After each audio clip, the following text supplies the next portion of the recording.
Good morning. This is Thomas from thomasyoungauthor.com. Today's August 20th, 2026. It's 6:15 a.m. It's early morning. Today I want to discuss, a couple of issues. First of all, um, this morning I received some messages from my ex-boyfriend Nicholas, you know, who made some vague remarks like he usually does. He tried to gaslight me by saying, "Oh, you're paranoid. You accuse me of things. You accuse other people of things." And this is what he and other people normally do. They make these statements like he did. You're paranoid. You see things that are not there. You accuse people, and then they don't make it concrete. It is not. You see, I'm talking about sort of the things that I say about him or about other people. That is very concrete behavior I'm naming and I'm describing. And then they call you paranoid. So that was also when we had a relationship. So every time I I confronted him about something, which at certain, which usually I try to avoid, but sometimes that's you cannot avoid such a thing. And then he would like start get really upset, scream, "You are making up things. You are paranoid." This is what these people usually do. Um, so he did that also on his messages. He didn't say, "Oh no, this and this is not true what you say." No, no, no. You're paranoid. You see things that are not there. You accuse things, but he also doesn't name what I'm, accusing them of. And that's also, how this works. He needs to say this is also a threat, and you can tell because it is never concrete with people. But I'm sure he's now busy, either trying to influence because that's what he often did in the past. So he was trying to influence my family. Because he knows my family is very hostile towards me. So he tries to instrumentalize them, and that this is how people also gang up on you. These things are never really conspiracies. They have this symbiotic relationship because they both want to put you down. They both have a certain agenda, which is very different. But people like that know how to find themselves and how to work together. To keep people down, to get people in trouble, and basically because that not only um, confirms the image they have of me, but also the image they have of themselves, and that is what is being done here. Another issue is I saw this morning that the prime minister of this country is who has received an award. It's called from the gay magazine Attitude. Now I mentioned that magazine in my second essay, Professional Gays, and that Attitude magazine will also feature not in my upcoming essay, Tolerance, Acceptance, Glorification, but in the one after.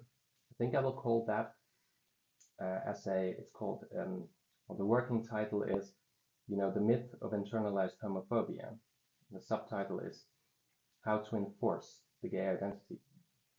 Now, and that magazine will feature in that essay, and how because this is presented as journalism, but it is not. It is basically propaganda. And in that essay, I will lay out basically how they do it and what ideas they propagate. But the Prime Minister has received an award, and I will try to link the video because he thanks Attitude magazine, and he's reading from a teleprompter while thanking them because his English is very bad and he cannot speak English properly. So, but Ropieta is someone, the Prime Minister is someone who feels responsible for the gays all over the world. It's his job. He's not the Prime Minister of this country, he is positioning himself as Prime Minister of the gays. You could see that in his appearance on the at the gay pride parade. I mean, no prime minister before him has ever done that. And second of all, as I made a video about him. It's called the first openly gay prime minister, in which I explained that he and his fiance, his so-called fiance, are positioning themselves now in their careers. He is a hockey player, he is a politician, as celebrities. That's what they're busy. And I mean, and that's a novelty, even in this country.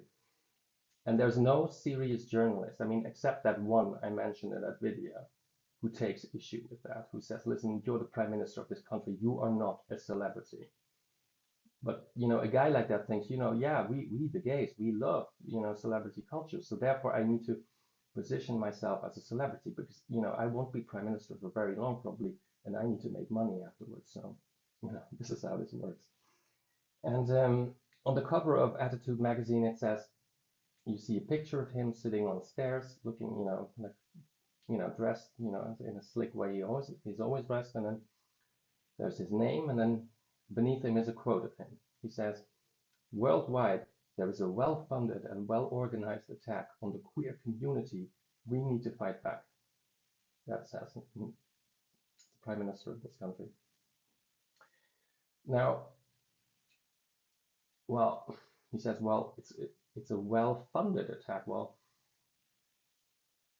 even though I'm a homosexual and, I don't identify as queer or as gay, that is not an identity for me, even though I'm not ashamed of my sexuality. But to him, I'm part probably of that well-funded and well-organized attack on the queer community, which basically means on his identity. And that's, well, but you see, I also haven't, I mean, I haven't received any money yet. So if there is such a campaign, I would like it if they, send me some money for the things I'm doing.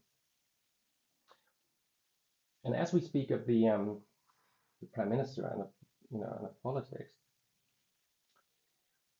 speaking of that, I want to talk a bit about, the the role of of faith and of what they call religion in in the world of today, and especially in the parts of the world where we have to live in. See, because there is a problem if there is a in decline in faith, and people lose sort of their bond with the sacred, the things that are sacred. That does not mean, it's called usually referred to, that process is usually referred to as secularization. And but the problem is that with that is that sort of the religious impulses, people who have basically lost faith and have lost touch with the sacred, never disappears. It just pops up elsewhere. You can see it in sort of cults and pseudo religions. In the last century, that was communism and fascism taken to extremes. These ideas were taken to very extremes and were made into political systems even. And as I've told you many times, I mean, the gay identity is such a pseudo religion. In another video, I also made the point that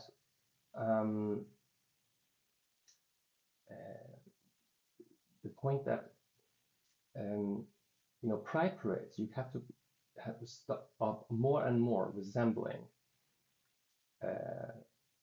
sort of military parades and party rallies, communist and fascist regimes, and that tells you a lot about the political system we have to live on. Because when I see a lot of these gay guys walking around naked in their underwear, in fetish gear, and everything, they remind me of brown shirts and essay stormtroopers. They are just as stupid and violent as they are, and that's because you don't see it like that because it comes across as sort of messy and vulgar and tacky and not well organized. But believe me, these are well organized things, and don't get fooled by this sort of by the appearance of things. Um, Another way the religious impulses manifest in let's say the political culture one has to live under now. In the culture we live now, politics in the popular media is basically presented to you as a form of entertainment. Politics has become entertainment, and that is not a good thing.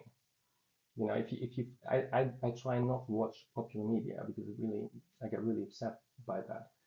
But and I also would urge you not to do that any longer because as little as possible. Because politics as entertainment. In my next essay project, I will write some more about this, not in this one, but um, is a sign that a society is basically becoming less and less democratic, if you know what I mean.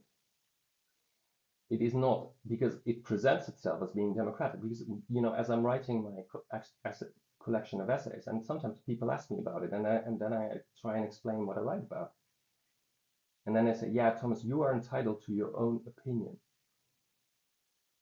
And I think, listen, I don't write these essays to give you my opinions. I'm not giving you my opinions in this essay. I'm basically explaining to you how I came to see my homosexuality and homosexuality in general, what I think of that identity attached to it that is forced basically upon all homosexuals now. The pride flag hangs in schools and everything. That is not, because that is my worldview in a way, a very important part of my worldview. That is not just an opinion. An opinion is if you think, okay, I have these background lights. I would say, okay, I think the blue and the green are better than the yellow and the red for these videos. That's what an opinion is in our sense. Things you can never know quite for sure. So that is an opinion. You cannot get there by reason or by I don't know other methods. You have to choose between things basically, because in the end you can never agree on this anything, or you know what I mean. That's what an opinion is. But I don't give you my opinion. The way I think is not just an opinion, and I would also urge people, when they talk with other people about these things, not to fall into that trap. But people say, oh yeah, you're entitled to your opinion. That's not what this is. I mean, these are also highly moral questions for me. Also my homosexuality and how I have to deal with it. And reducing these things to opinion not only reduces you, but also, this is not how you should conduct yourself. Because to me, these are not political issues. This is a larger issue, how you think about homosexuality. This is not just a political issue like any other, like how many taxes you have to pay, or how, so that, or, I don't know what needs funding for what, but that's a political issue. But the way I see homosexuality is more than just a simple political issue, or even like an opinion. So I don't write to give you my opinion. I'm trying to describe the world as I'm seeing it in my essays, and these are not, opinions.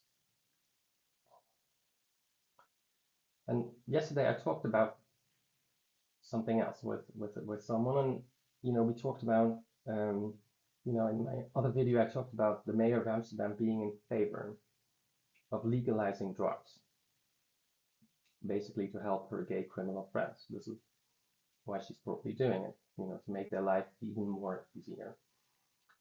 And this, because that's honest. The gays and honest people are all about honesty.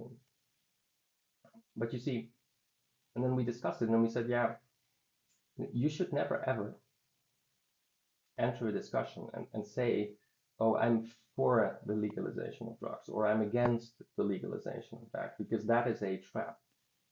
You know, these are not, first of all, these are very complicated issues, and which have no clear answer, if you know what I mean. But also, by stating you're for and against it, you also take it out of the realm of morality. Because let's assume, you know, you say, okay, I'm this really liberal-minded gay person, and I think, you know, people should have sex everywhere in the street. I think, people should do drugs whenever it can. They should smoke methamphetamine. They should buy methamphetamine in the store. They can, you know, that's perfectly fine, because that's not hypocritical. And then, what do you think would happen then? Do you think the criminals who now produce that stuff and sell it, and they won't be criminals? And no, they say, oh, listen, if drugs get legalized, I stop being a criminal. I stop having a criminal mind. I will be a very decent person. I will. No, of course not. They will find other ways of being a criminal. And there's another, you know, question attached to this, because let's say, oh, I am this liberal-minded person. So yeah, let's legalize drugs. I mean, how should this work practically? Where's she going to get the cocaine from? Is she going to produce that in this country? Oh, she will. They will need criminals to get the cocaine here, stuff like that. You see, so these are not easy questions, but by reducing them, are you for and against? You know, you basically trap, because it also creates the illusion that there is political debate. You see it also, of course, with the issue of migration. You have people for migration and against migration, but you can tell that neither side in the political debate is interested in a real solution. They are not. Because first of all, they are not discussing this issue in an honest way. And the past few years, I've been going out of my way to find information from journalist magazines, from online magazines about the issue of immigrants. Why is it that so many immigrants come here? And you don't find an answer, except the old sort of very left-wing things like, oh yeah, because we exploit these countries, therefore they have to come here, blah blah blah. But nothing else. There is not even serious journalism about this, and there are only very few scientists, like mostly social scientists, that deal with and try to understand immigration. Very few. There are now thousands of gender professors in Europe, but very few, scientists, even journalists, that investigate or try to, in a scientific way, understand this issue. And that tells you a lot. This, the politics one lives under today is basically a facade. It's sort of, by making politics into entertainment and presenting things as if you're for or against things, creates the illusion that you have something to say and that you have, a certain influence, and that you can follow it like, you can follow politics like it's some kind of soap opera. But don't get fooled by that. And the prime minister of this country is doing that too. He feels responsible for the rest of the world. He thinks it is his job to tell other countries in this world how they have to deal with homosexuality, by basically telling them, you have to accept that pride flag, which basically means you have to accept the gay identity. And I think that is wrong. It is none of our business how other countries, other parts of the world think and deal with homosexuality. Well, thank you for listening. Have a nice day. Bye bye.